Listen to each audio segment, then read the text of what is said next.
महाशिवरात्रि पर स्नान के साथ हुआ महाकुंभ का समापन शाम 6 बजे तक। आज करीब 1.5 करोड़ लोगों ने डुबकी लगा ली है। 45 दिनों में करीब 67 करोड़ श्रद्धालुओं ने अमृत स्नान किया है। केंद्रीय मंत्री रामदास अठावले ने राहुल गांधी और उद्धव ठाकरे पर बोला हमला। कहा राहुल और उद्धव ठाकरे का बहिष्कार करे हिंदू वोटर। दोनों ने महाकुंभ में डुबकी नहीं लगाई। मिथुन चक्रवर्ती ने महाकुंभ को लेकर ममता बनर्जी पर साधा निशाना। कहा गलत बोल रही है ममता बनर्जी। महाकुंभ में दुनिया ने सनातन की शक्ति का एहसास किया। झारखंड के हजारीबाग में महाशिवरात्रि पर लाउड स्पीकर और झंडे लगाने पर दो पक्षों में बवाल, पत्थरबाजी, हिंसा, आगजनी, तोड़फोड़, हालात बिगड़े। कई गाड़ियों में की गई आगजनी। बिहार चुनाव से 7 महीने पहले नीतीश मंत्रिमंडल का हुआ विस्तार। बीजेपी कोटे से 7 नए मंत्रियों ने ली शपथ। एनडीए को सबसे ज्यादा सीटें देने वाले मिथिलांचल के 4 विधायक मंत्री बन गए हैं। गृह मंत्री अमित शाह ने तमिलनाडु के सीएम स्टालिन के परिसीमन वाले दावे को खारिज कर दिया। तमिलनाडु में किया सरकार बनाने का दावा। बोले राष्ट्र विरोधी सरकार को हटाएंगे। केजरीवाल के राज्यसभा जाने की अटकलों को आम आदमी पार्टी ने खारिज कर दिया। पंजाब से राज्यसभा सांसद को विधानसभा उपचुनाव लड़ाने के बाद लगने लगे थे कयास। सांसद संजीव अरोड़ा लड़ रहे हैं लुधियाना वेस्ट से बाय इलेक्शन उपचुनाव। पुणे में बस से 26 साल की युवती से रेप के बाद एक्शन में फडणवीस सरकार। पुलिस कमिश्नर से बात कर आरोपी को जल्द पकड़ने का आदेश दिया। बांग्लादेश में सेना ने दिए तख्ता पलट के संकेत। जी हां, बांग्लादेश की सेना प्रमुख का बड़ा बयान। दिख रहा है खतरा, दे रहा हूं चेतावनी। दिल्ली के अशोक विहार में हत्या से हड़कंप।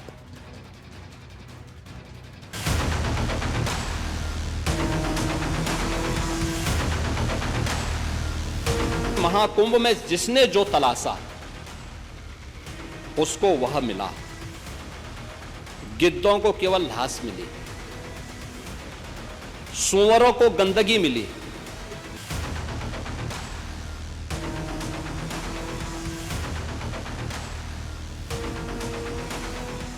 युवाओं में नफरत के बीज बोल रहे हैं और इसका साइड इफेक्ट है। अभी केस होगा, जेल जाएंगे, दोनों की ओर से जेल जाएंगे। लाभ भाजपा को मिलेगा।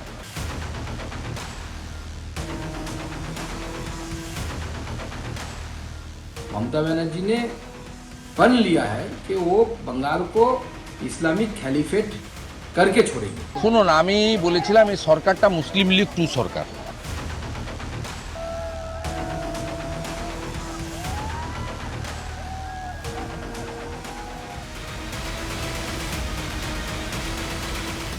और एक बड़ी खबर के साथ शुरुआत कर रहे हैं झारखंड के हजारीबाग से, जहां महाशिवरात्रि के मौके पर दंगे जैसी स्थिति बन गई। झारखंड के हजारीबाग में दंगे जैसे हालात। दरअसल 2 समुदायों में हिंसक झड़प हुई।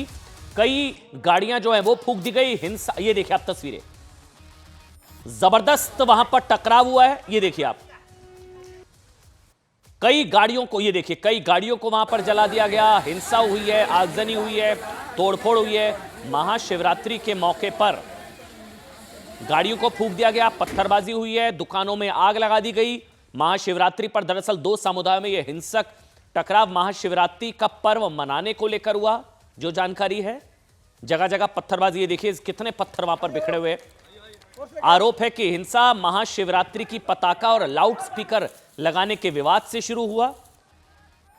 उसके बाद वहां पर पत्थरबाजी शुरू हो गई, हिंसा हुई, आगजनी हुई, तोड़फोड़ हुई। कई लोगों के जख्मी होने की खबर है। तस्वीरें देखिए, कई गाड़ियों को वहां पर फूंक दिया गया है। महाशिवरात्रि के मौके पर दंगे जैसे हालात वहां पर बनाने की कोशिश की गई। हालांकि पुलिस वहां पर पहुंची, उसके बाद स्थिति को काबू में करने के लिए पुलिस ने वहां पर कंट्रोल की सिचुएशन। कई लोगों के लेकिन जख्मी होने की खबर है। महाशिवरात्रि के मौके पर 2 समुदायों में हिंसा। मैं फिर से बता दूं, भगवा झंडा लगाने को लेकर यह हिंसा भड़की है। हिंसा को लेकर झारखंड के कैबिनेट मंत्री इरफान अंसारी ने एक पक्ष पर उंगली उठाते हुए कहा कि जबरदस्ती लाउड स्पीकर लगाना ठीक नहीं है। यह भी बड़ी खबर है। वो कह रहे हैं कि लाउड स्पीकर लगाना जबरदस्ती ठीक नहीं है। क्या वो इस हिंसा को जस्टिफाई कर रहे हैं? वो कह रहे हैं कि आरएसएस के विचारधारा के लोग हमारे युवाओं को बरगला रहे हैं, जबकि बीजेपी ने इस हिंसा के लिए बांग्लादेशी घुसपैठियों को जिम्मेदार बता दिया है। कई जगह हिंसा, आगजनी, तोड़फोड़, गाड़ियों को आग के हवाले कर दिया गया। बीजेपी ने कहा कि झारखंड सरकार की शहर की वजह से घुसपैठियों की हिम्मत जो है वो बढ़ गई है।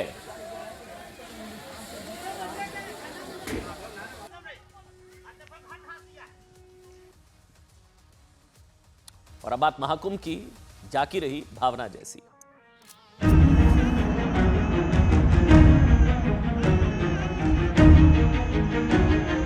कुंभ का क्या कोई मतलब है? फालतू है कुंभ, फालतू है कुंभ।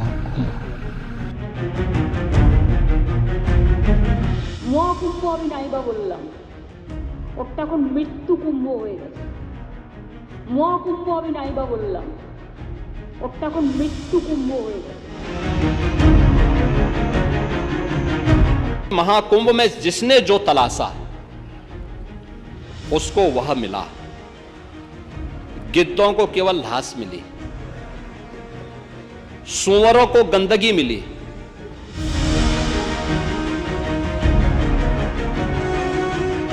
अरे भाई, गंगा में डुबकी लेने से गरीबी दूर होती क्या?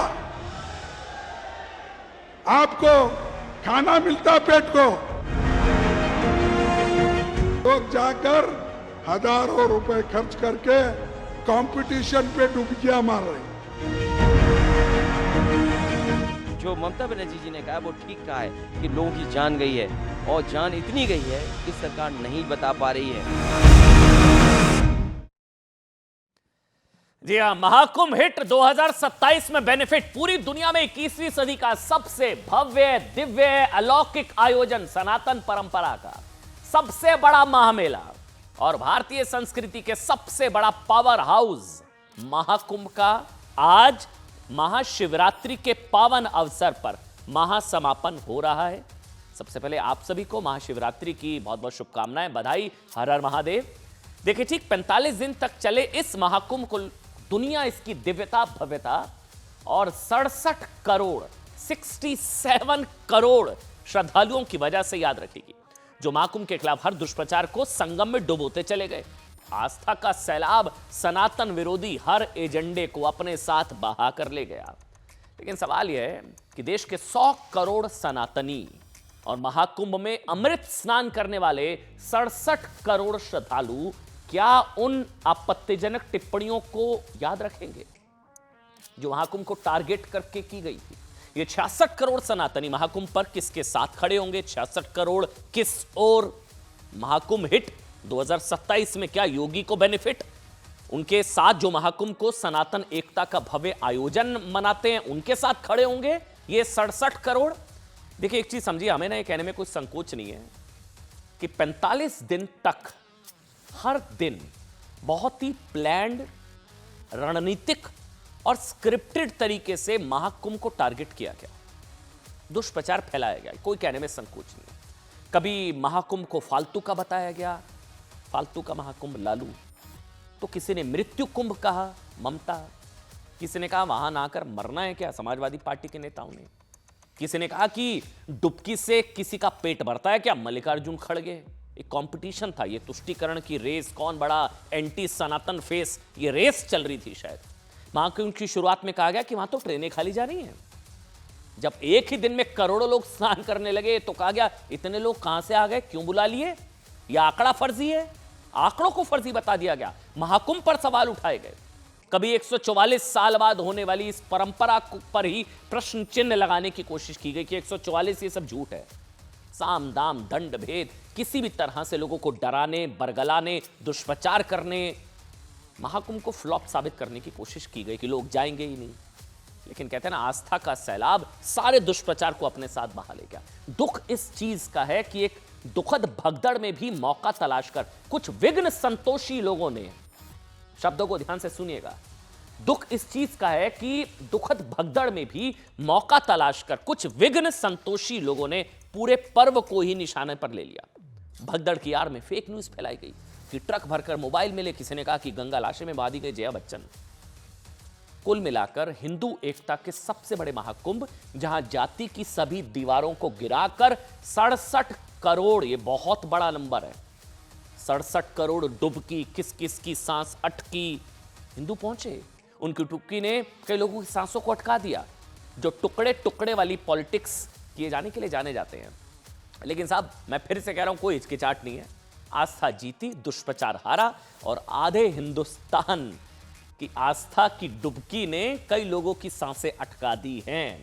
करारा जवाब दिया जो आने वाले वक्त तक याद रखा जाएगा। लेकिन 67 करोड़ किस ओर, महाकुंभ हिट किससे बेनिफिट, ये सवाल सबसे पहले बिहार में उठने वाले हैं। क्योंकि सोचिए, बिहार में इसी साल के आखिरी में चुनाव है और प्रधानमंत्री नरेंद्र मोदी संकेत दे चुके हैं कि महाकुंभ के बहाने सनातन के अपमान का मुद्दा बिहार में बहुत बड़ा होने वाला है। जनता भूलेगी नहीं कि जिसने महाकुंभ को टारगेट किया, महाकुंभ को लेकर प्रधानमंत्री नरेंद्र मोदी कह चुके हैं कि सनातन धर्म का यह आयोजन एकता का प्रतीक है और यह आयोजन पूरी आने वाली पीढ़ियों को प्रेरणा देगा। 2 दिन पहले बिहार में पीएम मोदी ने कहा था कि राम मंदिर से चिढ़ने वाले महाकुंभ को कोसने का मौका नहीं छोड़ रहे हैं और महाकुंभ के खिलाफ भद्दी भद्दी बातें कर रहे हैं। इसलिए सवाल है कि महाकुंभ में अमृत स्नान करने वाले 67 करोड़ किस ओर होंगे? क्या महाकुंभ पर चोट करने वालों को पहला जवाब बिहार में वोट से मिलेगा? बड़ी खबर एक और है, आज 1.5 करोड़ लोगों की डुबकी हो गई है शाम 6 बजे तक। 1 करोड़ 44 लाख लोगों ने डुबकी लगाई है। आज की बात कर रहा हूं मैं, अब तक 67 करोड़ लोग स्नान कर चुके हैं। हर हर महादेव। सबको महाशिवरात्रि की बहुत बहुत बधाई, बहुत बहुत शुभकामनाएं। सुधांशु त्रिवेदी, पहला सवाल मेरा आपसे, जाकी रही भावना जैसी, प्रभु मुहूर्त देखी तिन तैसी, यही निचोड़ पूरे 45 दिन के महाकुंभ का? जी बिल्कुल, जो आपने कहा तो वैसे ही रामचरितमानस में एक और चौपाई है जिसको मैं कैविएट लगा कह रहा हूं, किसी व्यक्ति के लिए ये शब्द नहीं प्रयोग कर रहा हूं, पर उसमें जो प्रसंग है वो बहुत उचित है कि सहज पाप प्रिय तामस देहा यथा उलू कही तम पर नेहा। यानी जिनकी तामसी प्रवृत्ति होती है वो नकारात्मक चीज़ों की तरफ वैसे ही आकर्षित होते हैं जैसे उल्लू, मैं पुनः कह रहा हूँ, किसी के लिए नहीं कह रहा हूँ, जैसे उल्लू कभी भी प्रकाश में उसको अच्छा नहीं लगता, आप उसको प्रकाश में बैठा दीजिए तो वो ढूंढता है कि कहाँ पे अंधेरा है और उसी तरफ वो जाके भागता है। ये ऐसे लोगों के लिए कहा गया है स्वाभाविक रूप से। तो मुझे लगता है जिसका जैसा विचार था उसने वो देखा। परंतु मैं एक बात कहना चाहूँगा, महाकुंभ का पर्व भारत की आध्यात्मिक परंपरा की पराकाष्ठा और वैज्ञानिक परंपरा की श्रेष्ठता का प्रतीक है। तो सिर्फ एक पंक्ति में कहूँगा, महाकुंभ संस्कृति को दर्शाता है कि पश्चिम की भोगवादी संस्कृति और भारत की त्यागवादी संस्कृति में क्या अंतर है कि वो सुख खोजें भौतिकता में, मदिरा और मांस की बोटी में, ये भस्म रमाए अपने तन पर खुश है सिर्फ लंगोटी में। सारी साइकोलॉजिकल थ्योरीज फेल हो जाती हैं आके, तो हर व्यक्ति चौंक कर देखता है आके, अरे ये रियल में भी जिंदगी में हो सकता है कि आदमी सब। और जितने लोग 65 करोड़ आए, ये कोई खाएंगे पिएंगे मौज करेंगे और क्या के लिए नहीं आए थे, ये अपने को कष्ट देकर आत्मशुद्धि के लिए आए थे। अर्थात ये दर्शाता है कि भारत का मूल लेजिटिमाइट ड्राइविंग फोर्स क्या है। किसी बड़े से बड़े नेता की रैली में बड़े से बड़े फिल्म स्टार को देखने के लिए इतने लोग नहीं आते हैं। यह दर्शाता है कि अंतः प्रेरणा से प्रेरित होकर आते हैं। और क्या बताएं, इस सकारात्मक पक्ष में भी कुछ लोग नकारात्मक ही देखना चाहते हैं। तो उनके लिए मैं उनसे सिर्फ ये कहना चाहूँगा, ये उनकी नज़र का दोष है। जैसे भगवान लोभी, क्रोधी, कामी और खलकामी को नजर नहीं आते, वैसे ही सनातन की श्रेष्ठता सेकुलर और वामी, वाम मतलब वामपंथ वालों से, सेकुलर और वामी को नजर नहीं आती। भगवान लोभी और कामी को नजर नहीं आते और सनातन की श्रेष्ठता सेकुलर और वामी को नजर नहीं आती। आपने उल्लू का उदाहरण दिया, योगी आदित्यनाथ ने सुअर का उदाहरण दे दिया था। अनुराग भदौरिया मेरे साथ हैं, संगीत रागी में आपके पास आऊँगा। अनुराग भाई, ओम नमः पार्वते पतय, हर हर महादेव। महाशिवरात्रि की बहुत बहुत शुभकामनाएं, बधाई। आपको बड़ा दुष्प्रचार फैलाने की कोशिश की आप लोगों ने, लेकिन अंततः मुझे कहने में संकोच नहीं, आस्था जीती, दुष्प्रचार हारा। 66 करोड़, यही है कष्ट का निचोड़। अनुराग भदौरिया,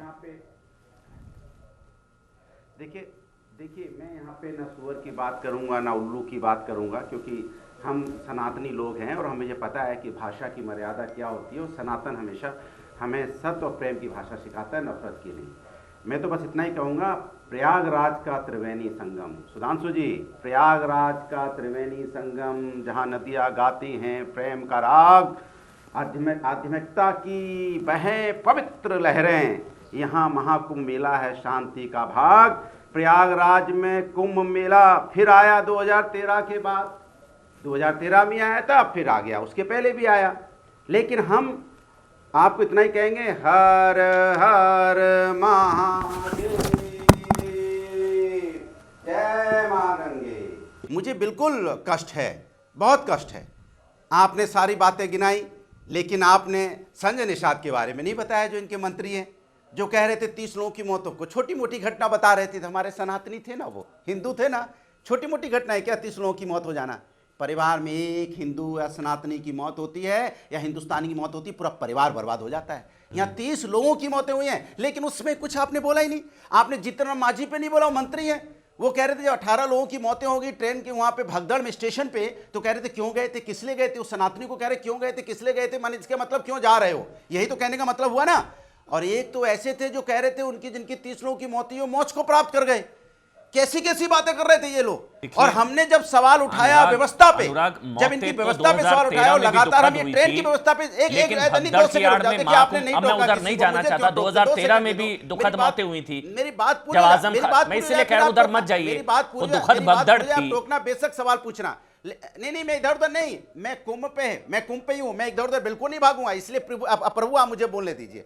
मैंने कहा कि भारतीय जनता पार्टी के किस तरह से, देखो भारतीय जनता पार्टी जब हम सवाल उठाते हैं व्यवस्थाओं पे, यही ट्रेन हादसे में जब कुंभ में हमने देखा ट्रेनों में स्टेशनों पे भीड़ हो रही है, तो हम लोगों ने चिताया ना, वीडियो पोस्ट किया ना कि किस तरह से खिड़की से जा रहे हैं, कोई इंजन में बैठ के जा रहा है, कोई फेक न्यूज़ किस तरह से लाठी मार रहा था गंगा में लाशें बांधी, अपने ट्रेन में घुसने के लिए। तो हमने, सुनो मेरी बात सुनिए, अरे मेरी बात सुनिए, अरे आप टोक रहे हो, आप दिक्कत है, मेरी बात बोल दो, हम नहीं बोलते, चुपचाप हो जाते। मैं अपनी बात करूं, सवाल पूछना। आप लोगों ने कहा कि ट्रेन में असुविधाएं हो रही थी तो हमने सवाल उठाया। अरे सुन तो ना, चलिए बात सुन लीजिए पूरी बात।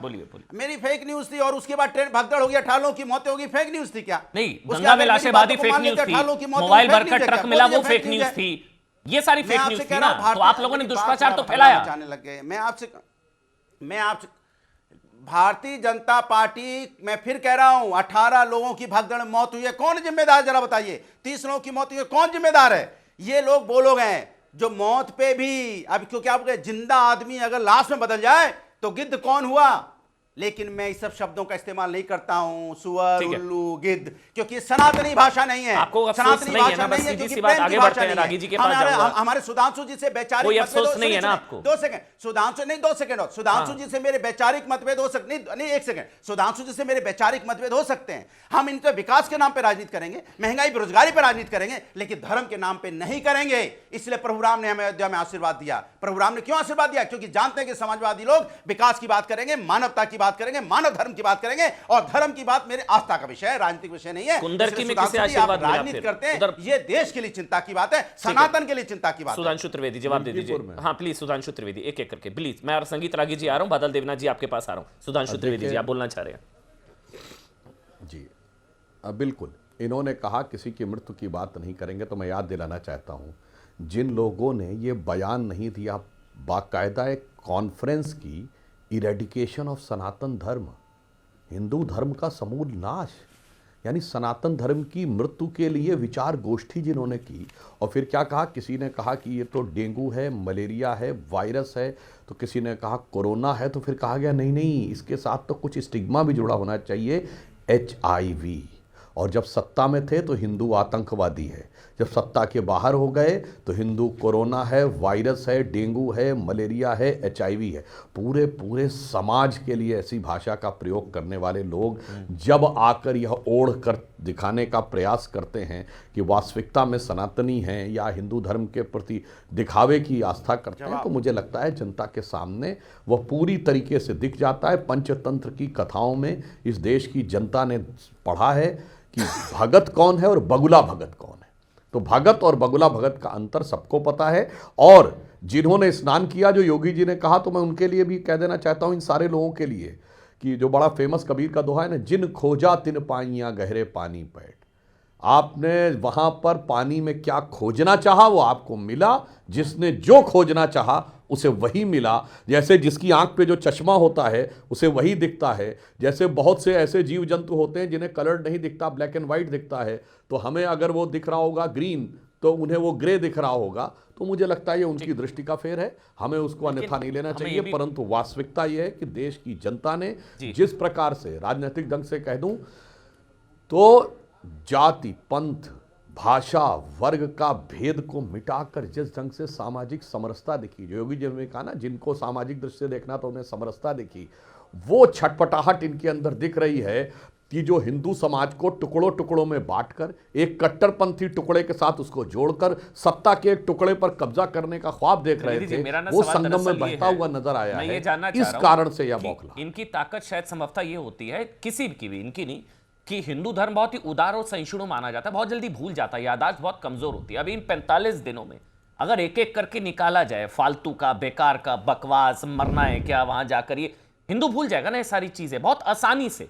अगर 65 करोड़ 66 करोड़ वहां पहुंच रहे हैं और उसके बावजूद ये सनातन से हेट और हिंदू धर्म के लिए इस तरह की बातें हो रही है, वो भूल जाएगा। मतलब ये आप भी जानते हैं, मैं भी जानता हूं, शायद ये सबसे बड़ी ताकत है इनकी। सुधांशु जी एक 30 सेकंड में जवाब दीजिएगा। संगीत रागी वेट कर रहे हैं और बादल देवनाथ जी 30 सेकंड में। सुधांशु जी, हिंदू भूल जाएगा मेरे को लग रहा है बहुत जल्दी। मैं सिर्फ एक लाइन में कह रहा हूं, देखिए अगर किसी और के बारे में बोल दिया होता है ऐसा, तो ये लोग इसलिए नहीं बोलते क्योंकि सरतन से जुदा हो जाता है।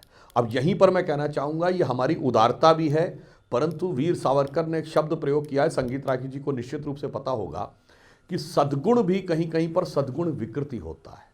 अर्थात जैसे उन्होंने उदाहरण दिया कि पृथ्वीराज चौहान ने मोहम्मद गोरी को 17 बार छोड़ा, ये हमारा सद्गुण था, हम उदार थे। किसी ने हमला किया, अपनी गलती मान ली, छोड़, पीठ पीछे अटैक नहीं करेंगे, ने नहीं किया, परंतु उनका कहना था 1 बार 2 बार 4 बार माफ करना था, 17 बार माफ करना सद्गुण विकृति भी थी। तो मुझे लगता है अभी हिंदू समाज ये भी समझ रहा है कि उदारता की परिधि कहां पे समाप्त हो रही है और कहां कायरता की परिधि शुरू हो रही है और कहां कट्टरता की परिधि को धर्मनिरपेक्षता की परिधि में अंदर लाया जा रहा है। मुझे लगता है अब समाज का विवेक जागृत होकर इन अंतरों को भली भांति जागृत होगा। संगीत रागी, क्योंकि ये बार बार सवाल उठता है, कभी हिंदू आतंकवाद से लेकर अब महाकुंभ, मृत्यु कुंभ। सोचिए, बादल देवनाथ जी बैठे, उनसे पूछूंगा, मृत्यु कुंभ, ये आप किसी और धार्मिक आयोजन के लिए इस तरह का नाम बिगाड़ सकते हैं? आप कह रहे हैं वहां मरना है क्या जाकर, मल्लिकार्जुन खड़गे कह रहे हैं डुबकी से कौन सा जो है तुम्हारा पेट भर जाएगा। डीके शिव कुमार से लेकर सारे नेता चुपके चुपके डुबकी लगाकर आ रहे हैं। तो ये आपको लग रहा है जो सुधांशु त्रिवेदी कह रहे हैं कि अब जाग गया है, जागृति है, अवेकनिंग है, हिंदू भूलेगा नहीं क्या क्या हुआ, या फिर आगे बढ़ जाए, फिर वरना कहां से, वरना 65 करोड़ अगर एक साथ हो तो इस दुनिया, मतलब सबसे बड़ी ताकत होगी फिर तो किसी भी पॉलिटिकल पार्टी के लिए 65 करोड़ किस और। संगीत रागी। अमन देखिए, एक बिहार में शब्द है तितकी। तितकी किसको लगा है, कौन छटपटाहट में कौन तड़प रहा है? जो आस्थावान हिंदू है उसके लिए तो यह अमृत स्नान था, लेकिन जो राजनीतिक प्राणी थे और भारतीय जनता पार्टी के विपक्ष, उनके लिए मृत्यु कुंभ जरूर साबित होगा। मैं ऐसा इसलिए कह रहा हूं कि उनके लिए मृत्यु कुंभ साबित होगा क्योंकि हर दूसरा हिंदू, यदि बाल वृद्ध को माइनस कर दीजिए थोड़ा देर के लिए, तो हर दूसरा हिंदू अमृत स्नान करके आया है। मान लेते हैं कि उसमें कुछ ऐसे तत्व होंगे जो विघ्न संतोषी समाज से होंगे, तब भी कम से कम मान करके मैं चलता हूं कि 60 से 64 करोड़ हिंदू जो है, और जिसमें आप ध्यान देखेंगे इस कुंभ में मैं गया था और अद्भुत एक दृश्य दिखाई दिया कि जो उत्साह, जो उत्कंठा नवयुवकों में थी, मैंने आज तक कभी भी इस प्रकार का नहीं देखा था। मैं राम मंदिर मूवमेंट का भी साक्षी रहा हूं। जिस प्रकार से राम मंदिर मूवमेंट के समय पूरा हिंदू, एक जो है हिंदू समाज जो था वो सड़कों पर था, वही आज के दिन में पूरा हिंदू समाज आज प्रयाग की तरफ था, संगम की तरफ था। मैं आज से पहले कभी आपने देखा था कि इतने बिजनेसमैन, इतने मंत्री, इतने बॉलीवुड कलाकार, आप समाज का कोई हिस्सा दीजिए। मैंने जरा अपने गांव के लोगों को पूछा, जिनको आप कहते हैं, जिन जातियों के बारे में आप कहते हैं कुंभकार हुए या जो मिस्त्री हुए, मैं उनसे पूछा आप लोगों को क्या लगा? उन्होंने कहा हमें अद्भुत अनुभव हुआ है, अद्भुत अनुभव। तो आप ये देखिए, इनसे इनको मत कीजिए। समाजवादी पार्टी की पीड़ा साफ समझ सकते हैं। ये इनकी राजनीतिक मृत्यु या ममता बनर्जी की मैं बात कर रहा हूं। रागी जी, एक बड़ी खबर आ रही है, 1 मिनट मुझे बताया जा रहा है, बड़ी खबर महाराष्ट्र से। रामदास अठावले का बड़ा बयान आया है। उन्होंने कहा है कि हिंदू राहुल गांधी और उद्धव ठाकरे का विरोध करें, बहिष्कार करें, माफ करिएगा, उन्होंने कहा बहिष्कार करें। उन्होंने कहा कि राहुल गांधी, उद्धव जो है उन्होंने डुबकी नहीं लगाई महाकुंभ में। अच्छा, राहुल गांधी ने महाकुंभ में डुबकी नहीं लगाई, उद्धव ठाकरे के महाकुंभ नहीं जाने पर उन्होंने निशाना साधा। उन्होंने कहा कि राहुल और उद्धव ठाकरे को चुनाव में सबक सिखाएं हिंदू वोटर। सुना सकते हैं हम। हिंदू धर्म में रहकर भी वहाँ नहीं जाना अच्छी बात नहीं है, और इसीलिए मुझे लगता है कि राहुल गांधी और उद्धव ठाकरे नहीं गए, उसके लिए हमारी नाराजगी है। लेकिन लोगों ने उनको चुनाव में मतलब अच्छा लेसन सिखाया है, और उसके बावजूद भी इनको हिंदू वोट नहीं चाहिए। मतलब ये हिंदू वोट पर कब्जा करने का प्रयत्न करते हैं, लेकिन महाकुंभ में नहीं गए हैं। इसलिए मुझे लगता है कि भाई होटल्स ने उनके ऊपर बाइकआउट डालना चाहिए, और ऐसे लोगों को चुनाव में सबक सिखाना चाहिए। हिंदू वोटरों को बहिष्कार, आपने सुना रामदास आठवले को, वो कह रहे हैं कि राहुल गांधी उद्धव ठाकरे कुछ कहना चाह रहे हैं। रागी जी 30 सेकंड, मुझे बादल देवनाथ जी के पास जाना है। बोलिए कुछ कहना चाह रहे हैं आप। हिंदू वोटर बहिष्कार करे, राहुल जी भी डुबकी लगाने नहीं गए, उद्धव ठाकरे भी डुबकी लगाने नहीं गए महाकुंभ में। उद्धव ठाकरे, मेरे को तो हैरानगी हो रही है वैसे, उद्धव ठाकरे। अमन जी, जब न्यू ईयर का सेलिब्रेशन होता है तो राहुल गांधी जी विदेश चले जाते हैं, रोम चले जाते हैं, कभी इटली चले जाते हैं। इस कुंभ के आयोजन ने एक बात और साफ कर दिया, जो उन पर नकली हिंदू और राजनीतिक हिंदू होने का, जो छद्म हिंदू होने का आरोप था, वह आज के बाद ये स्थापित हो गया। कोई और बात होती, इससे बड़ा तो कोई हो नहीं सकता था। ये हिंदुओं का सबसे बड़ा उत्सव था, जिसमें लोग 20-20 किलोमीटर, 40-40 किलोमीटर, 50-50 किलोमीटर। एक कमेंट सुधांशु जी, फिर बादल देवनाथ में आ रहा हूं आपके पास। आ रहे हैं कि 144 साल बाद ऐसा आएगा। ठीक, ये शायद कोई 1-2-12 साल वाली बात नहीं है, 144 साल बाद आएगा, और इसमें हर कोई जाकर के अपने उद्धव ठाकरे नहीं गए डुबकी लगाने महाकुंभ में, मतलब इसको क्या कहा जाए सुधांशु त्रिवेदी जी? जातीय विभाजन जो है, रामदास आठवले कह रहे हैं हिंदू बहिष्कार करें, राहुल गांधी उद्धव ठाकरे, राहुल गांधी का चलिए समझ में आता है, उद्धव ठाकरे भी नहीं गए डुबकी लगाने। देखिए संगति का असर पड़ता है। एक मिनट सुधांशु जी, राहुल गांधी जी की एक प्रेस कॉन्फ्रेंस थी।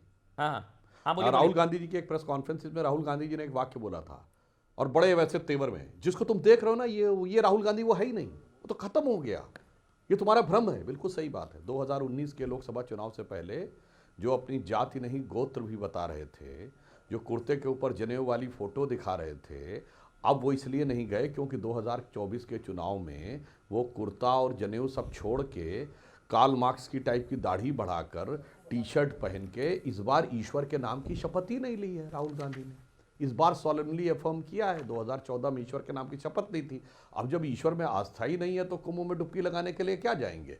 तो ये तो बिल्कुल बहुत साफ दिखाई पड़ रहा है। परंतु राहुल गांधी जी और उनका पूरा परिवार 3 पीढ़ियां बाबर की कब्र पर जाके सिजदा कर चुके हैं। 1959 में जवाहरलाल नेहरू, 1968 में इंदिरा गांधी जी, और 2005 में मनमोहन सिंह के साथ राहुल गांधी जी।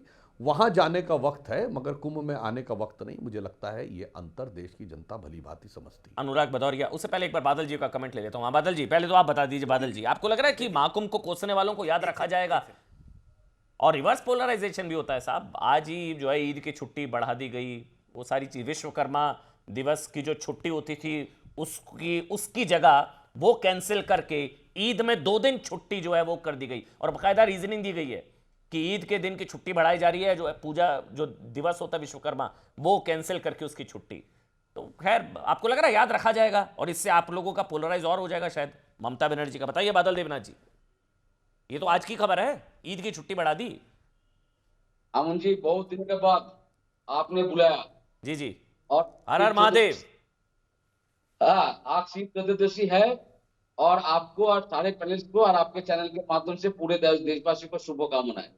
पहले आपने तो हर हर महादेव और बहुत कुछ आपने कहा, तो उससे पहले आज शिवरात्रि है, मैं थोड़ा सा 10-15 सेकंड टाइम लूंगा। ओम नमः शिवाय शांताकारणते तबे निवेदयामि चात्मांतं गौती परमेश्वर नमस्ते ओम परमेश्वर। तो मैं आपको आराम से सर, प्रवक्ता पद से हटा देंगे आपको आराम से, कहीं इमोशनल होकर भावनाओं में मत बहिए सर।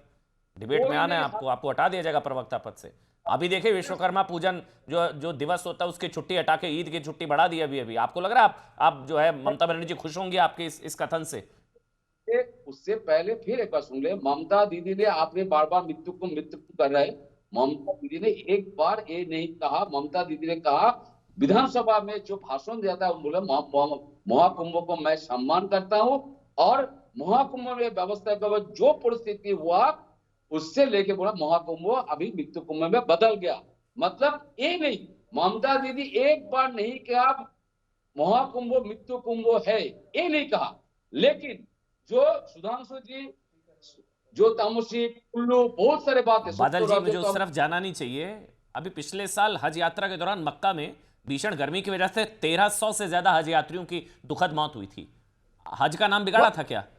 2015 में मदीना में 2300 लोगों की मृत्यु। 2300, अभी 1300, अभी 1300। तो आप लोगों ने हज का नाम बिगाड़ा था? 200 भारतीय भी थे उसमें, 200 भारतीय भी थे। आपने नाम बिगाड़ा था क्या? आपने महाकुंभ का मृत्यु कुंभ कर दिया। हज को क्या कहते हैं फिर आप लोग? प्लीज नहीं बिगाड़ना चाहिए। आपने बिगाड़ा था क्या? प्लीज अमन जी टोकिए मत, मैं आपको कह रहा हूं वहां पर मेरी डिबेट में फिर बस महाकुंभ और मृत्यु कुंभ को जस्टिफाई मत करिएगा, वरना मुझे टोकना पड़ेगा। मृत्यु कुंभ को जस्टिफाई करेंगे क्योंकि आप लोगों को सूट करता है, बट मेरी डिबेट के आधार पर आप अपने वोट बैंक को मजबूत करेंगे तो मुझे बीच में टोकना पड़ेगा। अनुराग, आपको लग रहा है कि महाकुंभ को कोसने वालों को याद रखा जाएगा या भूल जाएंगे? जैसे अयोध्या में आप लोगों की जीत हुई, यूपी में जो है आधी से ज्यादा सीटें। हो गया बादल जी, बाद में कर दीजिएगा। बताइए, 40 सेकंड बोल दीजिएगा। 40 सेकंड बोल दीजिएगा। 40 सेकंड पूरे आपके 40 सेकंड अनइंटरप्टेड। मैंने कहा सुधांशु जी ने कहा कि हिंदू यज्ञ, सुधांशु जी ने कहा हिंदू यज्ञ है। अरे सुधांशु जी, हिंदू तो आदिकाल से जगा हुआ है, सनातन आज से है क्या जो आज 2014 के बाद आप कह रहे हिंदू यज्ञ? अरे हिंदू तो अपने दम पे कब से है यहाँ पे, आपके समय से तो हिंदू। हाँ, आपने कहा उसमें हमने डुबकी लगाई तो पानी में आपने क्या खोजा? हमने भक्ति खोजी, प्रभु की भक्ति खोजी, आपने बीजेपी की भक्ति खोजी। ये फर्क है हमारे आप में। हमने वहां पे कोई राजनीति की बात नहीं की, क्योंकि हम आज भी डंके की चोट पे बोल रहे हैं कि हमने उसमें भक्ति खोजी थी, और आप उसमें पानी की आस्था में राजनीति खोज रहे थे और कह रहे थे हिंदू यज्ञ। आप हमारे हिंदुओं को क्या समझते हो? आप जगाओगे हिंदू को? भारतीय जनता पार्टी हिंदू की ठेकेदार है क्या? भारतीय जनता पार्टी नहीं थी तब भी हिंदू था। आप हिंदू के नाम पे राजनीति करते हो, अपनी अवस्थाओं को छुपाने के लिए धर्म के आड़ में छुप जाते हो। हमको बचाओ, नहीं बचाएंगे प्रभु, आपको नहीं बचाएंगे। वो समझ गए हैं ये सनातनी नहीं है, वो समझ गए हैं ये हमारे सनातन का सम्मान नहीं करते, इसलिए आपको हरा रहे हैं। बार बार हराया ना आपको हराया है प्रयागराज में भी, आपको हराया है अयोध्या में भी। प्रभु ने तो हराया, क्योंकि प्रभु जानते हैं कि आप आस्था के नाम पे राजनीति का डंका पीटना चाहते हैं। ये आप 65 करोड़ का असर दिख रहा है अनुराग भदौरिया पर भी, जो बदले बदले से अनुराग नजर आ रहे हैं। ये 65 करोड़ का असर है, जो डुबकी लग गई ना, समझ में आ रहा है। जो हिंदुत्व की बात करेगा वो असर है ये। देखिए ना, वो अगर अनुराग भी आज हर हर महादेव खड़े होकर माइक उनका गिर जा रहा, नारे लगा रहे हैं वो, तो ये 65 करोड़ का डुबकी जो लग गई उसी का असर है शायद सुधांशु जी। नहीं, हाँ, वो 65 करोड़ का असर है। अरे मैं तो आपके पक्ष में बोल रहा हूँ प्रभु, मैं तो आप ही के पक्ष में बोल रहा हूँ। ये 65 करोड़ का असर है। आप लोगों ने तो बड़ा फ्लॉप शो बनाने की कोशिश की। पहले ट्रेनें खाली जा रही हैं। अखिलेश यादव ने कहा था ना ट्रेनें खाली जा रही हैं, कहा था ना ट्रेनें खाली दिख रही थी आपको। वहां पर करोड़ों लोग पहुंचे तो आपने लोग करोड़ों कहां से, नंबर कहां से आ गया? फिर कहा महाकुंभ कोई शब्द ही नहीं, फिर कहा 144 साल कैसे हो गया? ये 65 करोड़ का असर है, मुझे भी समझ में आ रहा है। बैठो, एजेंडा चल गया, मुझे बोलने नहीं, मैं तो खड़ा ही नहीं हुआ प्रभु, आप खड़े हुए थे, माइक गिर गया था आपका, मैं तो बैठा हूँ। मैं आपको फोटो दिखाऊंगा, सुनिए एक बार रुकिए तो, रुक गया नहीं 2 सेकंड। मैं आपको फोटो दिखाऊंगा बचपन की हम कुंभ में जाते थे। सुधांशु जी से ही बोलूंगा, अभी फोटो आप भी दिखाइए, हम भी दिखाएंगे। ये कब पहली बार कुंभ गए थे, फोटो अभी दिखाएं। अरे फोटो खिंचाने के लिए मैं दिखाऊंगा, कैमरा ऑन होते ही, हम लोग कब से मोबाइल का कैमरा ऑन होते ही आप भक्ति भाव में आ जाते हैं। वो तो मुझे पता है, फोटो खिंचवाने के लिए आप जाते हैं। पार्टी जो है ना, अखिलेश यादव जी भी जब हरिद्वार में गए थे ना, आने लगे आपके साथ दिक्कत है। तो दिक्कत ये है ना कि वो पोल खोल देता है, एक्सपोज कर देता है। हम नहीं है, हमने पूरी श्रद्धा के साथ, मेरी फोटो देख लीजिए, मैं चैलेंज करता हूं, जितनी श्रद्धा के साथ मैं पैदल चल के मैंने संगम में स्नान किया है, क्या सुधांशु जी ने जिस तरह के वस्त्र हमने धारण किए हैं, पूजा की है, क्या सुधांशु जी ने किया है? ये वीआईपी कल्चर में किसी तरह से हाथ जोड़ के फोटो खिंचा के आ गए। हम पूरे 30 किलोमीटर घूमे, अपने पत्रकारों से पूछ लीजिए, 30 किलोमीटर तक घुमा और रात के 10 बजे तक एक अखाड़े में गया, एक साधु संतों से मिला और खुद नहाया। बिल्कुल, मैं तो कह रहा हूं 65 करोड़ का असर है भाई, दिख रहा है वो तो। जब हम भक्ति में होते हैं तो भक्ति में होते हैं, ठीक है, अच्छी बात है। यही तो जागृति अभी सुधांशु जी ने कहा, आप उन्हीं की बात को सही साबित कर रहे हैं। यही तो अवेकनिंग है सोसाइटी में। वीआईपी कल्चर रुकना चाहिए। अरे यही तो अवेकनिंग है, यही तो जागृति है हिंदू समाज में, कि आप लोग भी मजबूर हो रहे हैं। आप लोग भी 30-30 किलोमीटर डुबकी फोटो। एक मिनट सुधांशु जी, जवाब सुधांशु जी आपकी फोटो मांग रहे हैं। इस देश में नहीं इस देश में हो गया वो आपके बीच में नहीं बोले। सुधांशु जी फोटो मांग रहे हैं साहब। 2013 में क्या हुआ था? फोटो 2013 में क्या हुआ था? महाकुंभ नहीं हो गया। इसके पहले घरों में मंदिर नहीं थे, 65 करोड़ का असर है। बस हो गया माइक बस एक एक करके जल्दी से मैं 2014 के बाद हिंदू धर्म आया। सुधांशु त्रिवेदी साहब कह रही थी कि 2014 में हो गया, बस हो गया, मैसेज पहुंच गया। 2014 के बाद हिंदू धर्म आया क्या? ठीक है कैसी बातें कर रहे हैं आप लोग? साइकिल पर ब्रेक लगाइए सुधांशु त्रिवेदी। उसके बाद आगे ये कमेंट आप कर लूंगा जल्दी से ये प्लीज। फोटो की बात कह रहे हैं तो मैं आपके लाखों दर्शकों से कह रहा हूं, ऐसे इस ढंग के अनावश्यक व्यक्तिगत बातें करके इतने विराट सब्जेक्ट को डाइवर्ट नहीं करना चाहिए। और देखिए कौन अपना अहंकार दिखा रहा है कि मैंने 30 किलोमीटर यात्रा की, मैं एक एक अखाड़े में गया, ये मैं बकरी करे ताते काल सवाए, रहीमन वे नर क्या कहे जे मैं करते जाएं, ये दिखाई पड़ता है अहम मान्यता का भाव। जहाँ तक फोटो की बात है तो मैं विनम्रता से कहना चाहता हूँ, कोई भी दर्शक जाके चेक कर सकता है। मैं 18 जनवरी को गया था रक्षा मंत्री राजनाथ सिंह जी के साथ, मेरी फोटो वीडियो सब अवेलेबल है। 2013 में भी, मुझे जनवरी की डेट नहीं याद है, उस समय हमारे उत्तर प्रदेश के भाजपा के अध्यक्ष लक्ष्मीकांत वाजपेयी जी और अन्य लोग थे, उनके साथ भी वो अवेलेबल है। उससे पहले के ज़माने में मोबाइल में कैमरा नहीं होता था जी। अब कोई फ़ोटो लेके गया होगा अगर 2001 और 1989 के कुंभ में, यानी कोई कैमरा मैन को लेके गया, तो बड़ा वाला कैमरा था ना, और कैमरा भी कोई ऐसा नहीं होता था कि आदमी अपने आप ऑपरेट कर ले, तब तो कैमरा मैन वाला कैमरा होता था। तो फिर समझ लीजिए कि इसका मतलब कोई दिखावा करने के लिए गया होगा, क्योंकि मैं मानता हूँ विनम्रता से कि तब तक अनुराग भदौरिया जी इतने बड़े नेता तो नहीं रहे होंगे 2001 और 89 में कि मीडिया वाले कैमरा लेके इनके पीछे भागे होंगे। तो अगर ये फोटो की बात कर रहे हैं, इसका मतलब ये कैमरा लेके गए होंगे और तब इन्होंने उसको प्रचारित करने की दृष्टि से रखा होगा। तो अब ये श्रद्धा और विश्वास की बात बिल्कुल साफ हो जाती। परंतु मैं सिर्फ ये कहना चाहता हूं, बिल्कुल सही बात इन्होंने कही, कोई भारतीय जनता पार्टी की वजह से सनातन धर्म का उद्भव नहीं हुआ, इसका उल्टा है। जो जो जनता में हिंदू धर्म के प्रति जागृति आई है, त्यों त्यों भारतीय जनता पार्टी और श्री नरेंद्र मोदी जी का उदय हुआ है। जैसे हनुमान जी ने जाकर जब लंका को ध्वस्त कर दिया था तो भगवान राम ने कहा भाई तुमने तो बहुत अच्छा काम कर दिया, वैसे ही मोदी जी ने जो किया है तो सनातन धर्म के लिए उन्होंने जो काम किया, तो जानते क्या काम किया था? जवाब दिया था हनुमान जी ने, उन्होंने कहा था भगवान राम से, यह सब तब प्रताप रघुराई, नाथ न कछु मोरी प्रभुताई। ये सब आपका प्रताप है, मैं तो सिर्फ माध्यम हूं। तो मैं कह रहा हूं भारतीय जनता पार्टी हो, प्रधानमंत्री श्री नरेंद्र मोदी हो, या हमारे गृह मंत्री अमित शाह जी हो, या राष्ट्रीय अध्यक्ष नड्डा जी हो, उत्तर प्रदेश के सीएम योगी जी हो, ये सब तो निमित्त मात्र हैं। वो तो भगवान कर रहे हैं, जैसे भगवान कृष्ण गीता में कहा था निमित्त मात्रम भवे सव्यसाची। तो इसलिए हम नहीं मानते कि हम कर रहे हैं, मगर जो हो रहा है वो सबको दिखाई पड़ रहा है। मैं पहले भी बोल चुका हूं, फिर रिपीट कर देता हूं, ये कुंभ 144 साल के बाद नहीं हुआ है, 450 साल के बाद का वो कुंभ है जो इलाहाबाद में नहीं प्रयागराज में हो रहा है। ये प्राकट्य है। ये 500 साल के बाद वो कुंभ हो रहा है जब श्री राम लला विराजमान अयोध्या में प्राण प्रतिष्ठित है। जिले का नाम अब फैजाबाद नहीं अयोध्या है। ये प्राकट्य है। 450 साल के बाद अक्षयवट किले के अंदर नहीं है, जनता के लिए खुला हुआ है। ये प्राकट्य है। जो कहते थे गंगा जमुना और काल्पनिक सरस्वती के संगम है, अब नासा की पिक्चर में ट्रैक भी किया है, जियोलॉजिकल डाटा ने बता दिया है कि 5000 साल पहले सरस्वती सूखी थी। ये प्राकट्य है। और जो औरंगाबाद के नाम पे जिला था, औरंगजेब के नाम पे वो छत्रपति संभाजी महाराज नगर हुआ है, ये प्राकट्य है। इसलिए मैं कह रहा हूं प्राकट्य कर रहे हैं, मगर उसको लेकर जो कुड़ता है ईश्वर की लीला को देखकर, वो क्या कहलाया जाता हमारे धर्म संस्कृति में कैसे चलेगा? मोनोपोली थोड़ी होगी यार। अनुराग आप नहीं तय करेंगे ना कब रोकना कब नहीं रोकना, मैं तय करूंगा ना।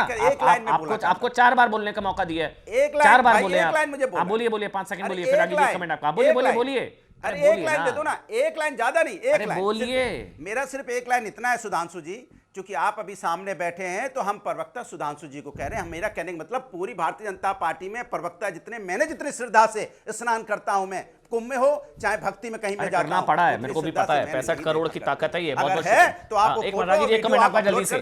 जागा हिंदू यही है कष्ट का केंद्र बिंदु, 65 करोड़ यही है कष्ट का निचोड़। ये 2 सवाल है जल्दी से। मैं भी देखना जागरा हिंदू यही है कष्ट। सुधांशु जी आपको 30 सेकंड दूंगा, 1 मिनट रागी जी दूंगा। सुधांशु जी आपको, हिंदुओं को बार बार जगाना पड़ता है। यदि हिंदू जागा हुआ होता तो अफगानिस्तान में हमारे मंदिर बच गए होते और अफगान इस्लामिक कंट्री नहीं हुआ होता। यदि हिंदू जागा हुआ होता तो पाकिस्तान हिंदू कंट्री हुआ होता, वहां पर हमारे मंदिर बचे हुए होते। यदि हिंदू जागा हुआ होता तो बांग्लादेश में जिस प्रकार से हिंदुओं की नृशंस हत्याएं की गई होती, वो इस्लामिक स्टेट नहीं हुआ होता। और जानते हैं कांग्रेस पार्टी के युवराज या ये लालू प्रसाद के युवराज इसलिए नहीं गए, या उद्धव ठाकरे, क्योंकि इनको मुस्लिम वोटों का डर है कि यदि हम इसमें जाते हैं तो मुस्लिम वोट हमसे चिपक जाएगा, ये मुस्लिम वोटों की लड़ाई है। ठीक है, देखना सुभाष यह जी, है हिंदू आखिरी को 30 सजा सेकंड। किस लेकिन प्रकार से लालू देगी। प्रसाद यादव का कम से कम महाकुंभ की डिबेट में जिक्र नहीं होना चाहिए आरजेडी का। मतलब है ना, वो सावन में मटन और नवरात्र में मच्छी खाने वालों से उम्मीद भी क्या कर सकते हैं आप, उसका वीडियो बनाकर प्रचार करने वालों से, इसलिए उस तरफ जाना ही नहीं चाहिए, इसलिए आरजेडी के गेस्ट भी नहीं है। बोलिए आप सुधांशु जी, 30 सेकंड प्लीज, जल्दी से, मुझे वाइंड अप करना है, जल्दी से सुधांशु जी। देखिए, जो हिंदू जागा की बात कही थी हमारे अनुराग जी मित्र ने। भदौरिया जी ने, तो मैं बताना चाहता हूँ, संगीत रागी जी ने कहा वो बहुत अच्छी बात। अभी तक हिंदू जाग नहीं रहा था, अभी तक हिंदू भाग रहा था। वो मार के भगाया गया अफगानिस्तान से। काबुल में 1947 में 1/3 पॉपुलेशन थी हिंदू सिखों की, भागा अफगानिस्तान से। मेरे पिया गए रंगून, वहाँ से किया है टेलीफोन। 1/3 आबादी थी, बिजनेस पे 90% कंट्रोल था रंगून में, भागा वहाँ से। फिर पाकिस्तान से भागा, फिर बांग्लादेश से भागा, फिर कश्मीर से भागा, फिर मल्लापुरम से भागा, धुबरी से भागा, बरपेटा से भागा, कहीं कैराना से भागा। वो भाग रहा था, अब जाग रहा है। इस बीच एक बड़ी खबर आपको बता दें, एक मिनट, ठीक है, शुक्रिया, एक मिनट सुधांशु जी, एक मिनट अनुराग भाई। इस बीच एक संगीत सोम बीजेपी के नेता है, उनका विवादास्पद बयान है। महाकुंभ पर सवाल उठाने वालों पर विवादास्पद बयान दे दिया है। कह रहे हैं कि कुंभ में जिसने जो खोजा वो मिला। आगे उन्होंने कहा बाबर औरंगजेब की औलाद खराबी खोज रहे हैं।